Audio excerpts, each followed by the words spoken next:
नमस्कार मित्रों, आप सबका वेलकम करते हुए आज हम एक बहुत ही महत्वपूर्ण और नए विषय पर चर्चा के लिए तैयार हैं, जिसका विषय है ज्योतिष और वास्तु में अंतर और वास्तु का महत्व। वास्तव में ज्योतिष और वास्तु में क्या अंतर है और आज वास्तु की इतनी ज़्यादा चर्चा क्यों है और वह हमारे जीवन में कितना महत्वपूर्ण है, इसी पर हम चर्चा करेंगे।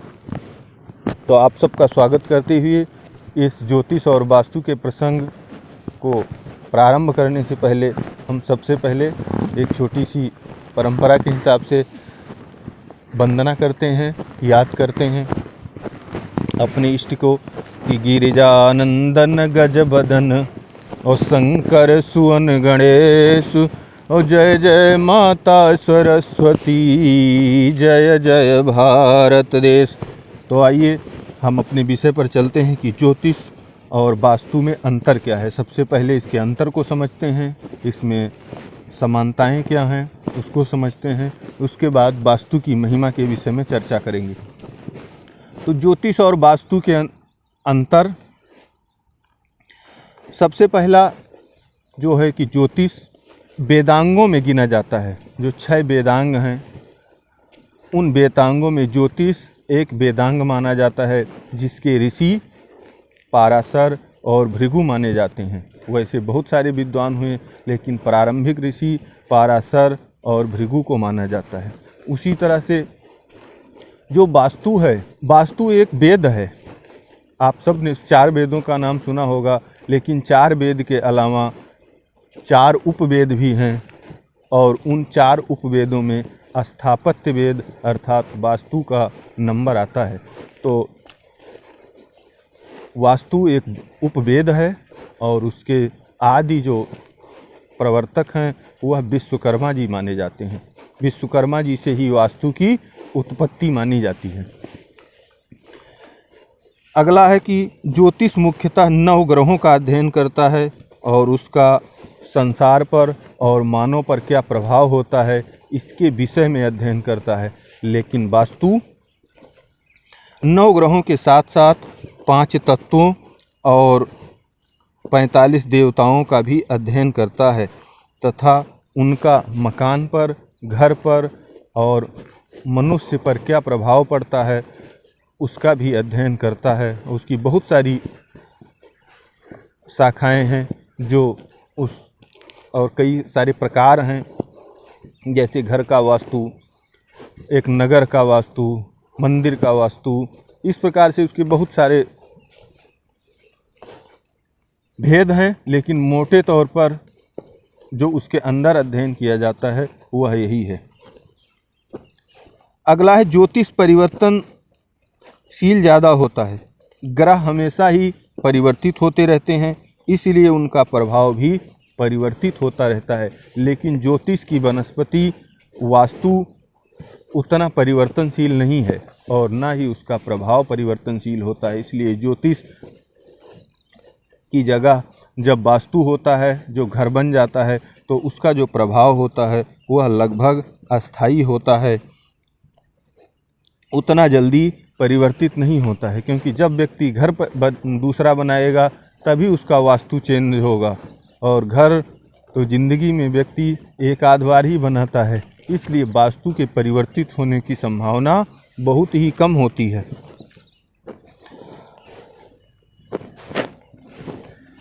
अगला है कि ज्योतिष का जो प्रभाव है वह व्यक्तिगत होता है। जो हमारे 9 ग्रह होते हैं वो व्यक्तिगत तौर पर ज़्यादा इफेक्ट करते हैं। जब ग्रहों का परिवर्तन होता रहता है और उसका प्रभाव भी परिवर्तित होता रहता है, उतना अस्थायी नहीं होता। किंतु वास्तु ज्योतिष की अपेक्षा ज़्यादा अस्थायी होता है और उसके अंदर जो प्रभाव होता है वह सामूहिक होता है। मतलब ज्योतिष एक व्यक्ति पर ज़्यादा प्रभाव डालता है, लेकिन वास्तु पूरे परिवार पर प्रभाव डालता है। तो यहाँ मेन समझने वाली बात यही है कि वास्तु जो होता है वह सामूहिक प्रभाव करता है। अगर किसी परिवार का वास्तु अच्छा है तो पूरा परिवार उन्नति करेगा, अगर वास्तु खराब है तो पूरा परिवार के ऊपर वह निगेटिव प्रभाव डालेगा। उसी तरह एक मान लिया नगर बसा हुआ है, एक गांव है, अगर वह वास्तु के खिलाफ बना हुआ है तो उस पूरे नगर, उसकी पूरे ग्राम पर उसका प्रभाव होगा। अगर अच्छा है तो पूरा ग्राम, पूरा नगर उन्नति करेगा। तो इस प्रकार से वास्तु सामूहिक प्रभाव डालता है। ज्योतिष सीमित है, उसका अन्य तरीके से समाधान हो जाता है। जैसे सीमित का मतलब जब यह व्यक्तिगत है तो एक व्यक्ति परेशान हुआ तो दूसरा परिवार का दूसरा व्यक्ति उसको हेल्प कर सकता है, अन्य तरीकों से उसका समाधान किया जा सकता है। लेकिन वास्तु जब वह पूरे परिवार पर ही प्रभाव डालता है तो पूरे परिवार या पूरा नगर एक ही प्रकार की मानसिकता और एक ही प्रकार की समस्या से ग्रसित होगा, तो वह दूसरे की हेल्प भी नहीं कर पाता है। तो इसलिए उसका जो समाधान होता है वो करना या मदद करना थोड़ा मुश्किल होता है। और सबसे बड़ा अंतर यह है कि ज्योतिषीय ग्रहों को सुधारा नहीं जा सकता, अर्थात कि किसी की जन्म कुंडली में जो ग्रह जहाँ बैठ गए वहीं बैठे रहेंगे, उसका प्रभाव जो होता है उसमें सुधार करना बहुत ही मुश्किल होता है। उनकी महिमा, उनका प्रभाव को जानकर उसका उपाय करना थोड़ा कठिन है, अर्थात वो सुधारे नहीं जा सकते हैं। ये एक उक्ति है कि भाई आपकी तो कुंडली में वो चीज़ आ गई है, आपकी तो जन्म कुंडली ऐसे है, तो इस प्रकार से उसको सुधारना बहुत मुश्किल होता है। लेकिन ज्योतिष की अपेक्षा अगर हम वास्तु की बात करते हैं तो वास्तु यदि खराब है तो उसको बहुत आसानी से सुधारा जा सकता है। अगर आपने घर गलत बना लिए तो आप उसको सुधार सकते हैं, लेकिन जो आपका जन्म हो गया तो अब आपका दोबारा जन्म नहीं कर सकते, उसे आप परिवर्तित नहीं कर सकते। इन सब अंतरों के अलावा ज्योतिष और वास्तु में कुछ समानताएं भी हैं, तो उन समानताओं का हम चर्चा करेंगे। सबसे पहला है कि ज्योतिष और वास्तु दोनों मानव जीवन और प्रकृति का अध्ययन करके मानव को अनुकूलता प्रदान करते हैं। मतलब दोनों का जो मेन उद्देश्य है वो इंसान की लाइफ के विषय में अध्ययन करना ही है। दूसरा है ज्योतिष और वास्तु एक दूसरे के पूरक हैं। जिसके ग्रह जैसे होते हैं आमतौर पर उसका वास्तु भी उसी तरह से डिजाइन हो जाता है, अर्थात एक दूसरे पर प्रभाव डालते हैं। इसलिए अगली समानता यह है कि ज्योतिष के ग्रह और वास्तु दोनों ही व्यक्ति के व्यवहार, कार्य, स्वास्थ्य, पारिवारिक व सामाजिक जीवन, आर्थिक स्थिति, शिक्षा, रोजगार, सुख संपन्नता इत्यादि पर प्रभाव डालते हैं और उनका अध्ययन भी करते हैं। अब हम दूसरे सब्जेक्ट पर चलते हैं कि आज के युग में वास्तु की महत्ता, कि जो आज का समय है उसमें वास्तु का महत्व क्या है, इतनी चर्चा क्यों है और वह हमारे जीवन पर कितना प्रभाव डालता है। चूँकि वास्तु प्राचीन काल से हमारे देश में प्रचलित है, किंतु पहले के ज़माने में विशेषकर स्वतंत्रता से पहले भारत में ईंट पत्थर के पक्के मकान बहुत कम बनते थे। जो राजाओं के किले, राजमहल या मंदिरों का निर्माण होता था वहाँ वास्तुशास्त्री की मदद ली जाती थी। पहले वास्तुशास्त्री ही वह काम करते थे जो आज इंजीनियर करते हैं। किंतु आम जनमानस कच्चे या घास फूस के घरों में रहता था तो वहाँ वास्तु की इतनी ज़रूरत नहीं पड़ती थी। उसमें भी कुछ वास्तु की पारंपरिक परंपरा सी बनी थी और कुछ छोटे स्तर के विद्वान पंडित यह कार्य करते थे और वह सफल भी था, क्योंकि वास्तु का नियम है कि जहाँ हवा सीधे प्रवेश कर जाती है वहाँ पर वास्तु दोष नहीं होता है। मतलब हवा एक पार से दूसरी पार अगर जा रही है तो वहाँ पर वास्तु दोष नहीं लगता है। तो आप सभी जानते हैं कि हमारे यहाँ पुराने ज़माने में बहुत बड़े आंगन रखने की परंपरा थी, जिससे वास्तु दोष स्वतः ही समाप्त हो जाता था।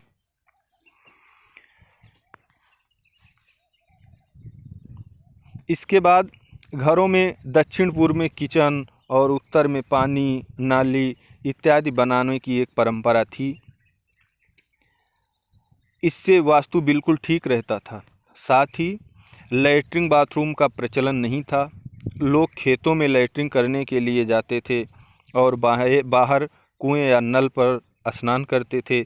ऐसी स्थिति में वास्तु दोष ना के बराबर था और सभी चीज़ें प्राकृतिक होती थीं। कोई न बनावटी सामान, न बनावटी कलर, तो वास्तु बिल्कुल ठीक ही रहता था। आज की स्थिति में सब कुछ बदल गया है। आज के हिसाब से और वास्तु के हिसाब हर व्यक्ति राजा के समान है। मतलब आज जो युग है, अगर हम वास्तु के हिसाब से चर्चा करते हैं तो वास्तु यह मानता है या वास्तु के हिसाब से आजकल हर कोई राजा के समान है या राजा है। क्यों? क्योंकि वह राजा जैसे पक्के मकान बना रहा है, तो अब उसे राजा की तरह वास्तु के नियमों का पालन भी करना होगा।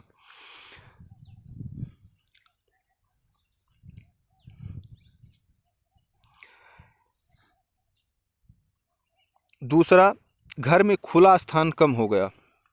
तीसरा, घर का आकार प्रकार भी सीमित हो गया। साथ ही घर के अंदर लैट्रिन बाथरूम बनने लगा और तरह तरह के रंग और बनावटी चीज़ों, लाइट इत्यादि लगने लगी।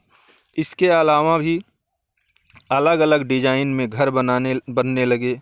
इससे वास्तु पूरी तरह असंतुलित हो जाता है, जो भविष्य में परिवार के लिए समस्या का कारण बन जाता है और घर घर और पीढ़ी की पीढ़ी वास्तु के दुष्प्रभाव को झेलती रहती है।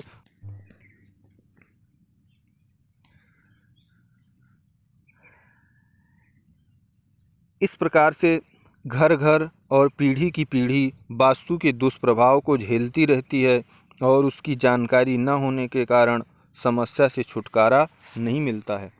जहाँ तक मेरा अनुभव है और जो मैंने देखा है कि वास्तु उसी तरह से असर करता है जैसे आग या पानी में पैर रखने से उसका प्रभाव होता है, उसी प्रकार वास्तु के अच्छा या खराब होने से उस परिवार पर उसका प्रभाव होता है।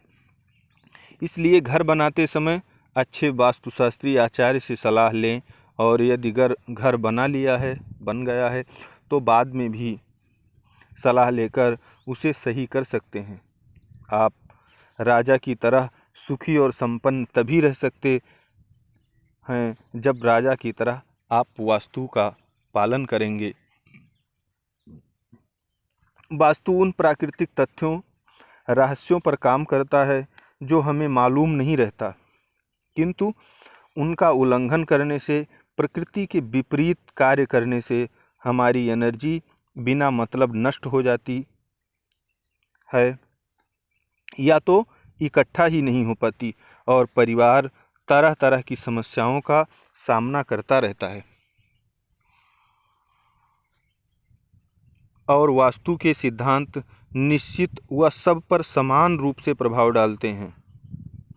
इति वेद वदंती न दंत कथा, ऐसा वेदों का वाक्य है, ऐसी ये दंत कथाएँ नहीं हैं।